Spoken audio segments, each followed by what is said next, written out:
Here's the thing I'll tell you right now, and this is productivity 101, okay? If Liz is my boss, say she's my new boss, the thing that I realize is that if there's any relationship that's going to be really important to me, it's the relationship that I have with Liz. Why? Because she can make decisions I can't make. She can sign off on things that I don't have signing authority on. Do you realize that your career, to a great degree, is right now in the hands of whoever you report to? You may not realize this, but they are having conversations above you all the time about you, or they have opportunities to bring you up to other people who make a difference.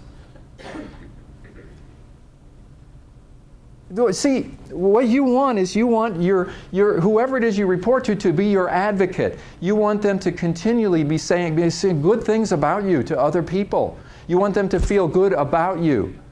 There's all kinds of reasons why you want a good relationship. So as soon as I find out that Liz is my new boss, now this is not about sucking up to somebody. It's anything but that. It's about us becoming a team. See, I know that Liz, even without knowing Liz, I know that because everybody has blind spots, she has blind spots too. I want to be on her team and to be able to give her as much value as I can and maybe even help her in some of the areas where she has blind spots. Now, I know there's a line somewhere here that I don't want to cross. Let's call it the line of respect or the line of whatever. Everybody's got a line, okay? But see, you don't know where the line is until you test it.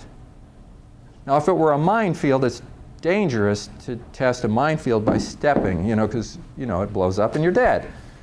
But you got to get over the fear of just stepping. You walk carefully, and what I want to do is I want to talk to you and I want to be able to learn how to confront you about things, and I'll do it with little things, and you're going to sort of tell me when I've crossed the line, and I go, okay, make a note, and little by little I start to see where the line is. And my goal is once I've established where the line is, I'm going to slowly over time move the line.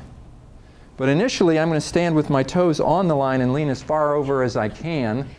And then little by little I'm going to edge up, because as we build a better relationship, think about who you report to. Are there people on your team who report to the same person directly who may have a better relationship than you do with that manager? If that's the case, you've fallen down on the job. You need to have the best relationship of everybody on your team with the person that you report to. Some people, I do a lot of coaching. And I'll be working with the individual and they'll say, they'll be giving me all this dissonance, about the person they report to. And I'll say, well, why don't you talk to her about it? Oh, I have, it doesn't work. I say, what in the world kind of a statement is that? I have, it doesn't work. I managed a sales team for a while, and you manage salespeople and they're always coming, they'll go, they're working on a big deal, right? And so I know they're having this big sales call, and so then I say, how did it go? And they say, oh, I lost the deal. I said, why'd you lose the deal? And they give me all kinds of reasons, this happened, that happened. Bottom line is you lost the deal because you're not a very good salesperson. That's what it comes down to. That's okay. Anybody who's a good salesperson at one point in time wasn't a good salesperson. They got better. How do you get better? You learn from your mistakes. What could you have done differently? We have conversations. What happened? What could you have done differently? Okay, now in the case of working with your boss, if you're my boss, I'm going to be selling to you all the time. I'm going to be selling ideas. If I present an idea and you say that's a stupid idea, it's too expensive, we're not going to do it, I could blame you. But see, you can't do that. You say, well, I'm just not a very good salesperson, so how do I sell to Liz? I need to learn how to do that. First of all, if you're going to sell to Liz, you've got to understand what keeps her up at night. And stop thinking about what keeps you up at night, because if you're the kind of salesperson who presents an idea to solve your own problem, that's stupid.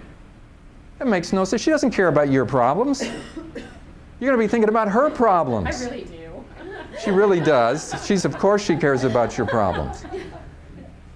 But from a sales point of view, there's more impact if you can talk to her about a broader impact. If it's an impact only on you, if we can talk about the impact on the budget, and we can talk about the impact on the department, and we can talk about an impact on a product line or something like that, that's a more important point of view.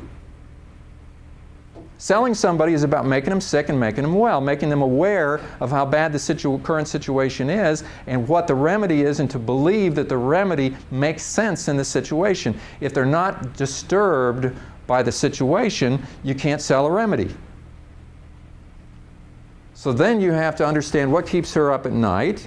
You have to be able to relate this to her world and present it very artfully in a way that she can understand that this is a big business problem, but now complainers are the people who talk about problems.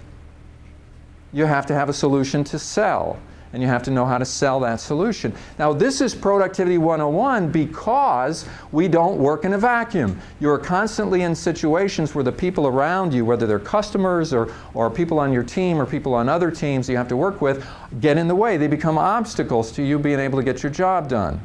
So then the power of persuasion and the ability to communicate and to work things out and to change that becomes your greatest asset, your greatest tools.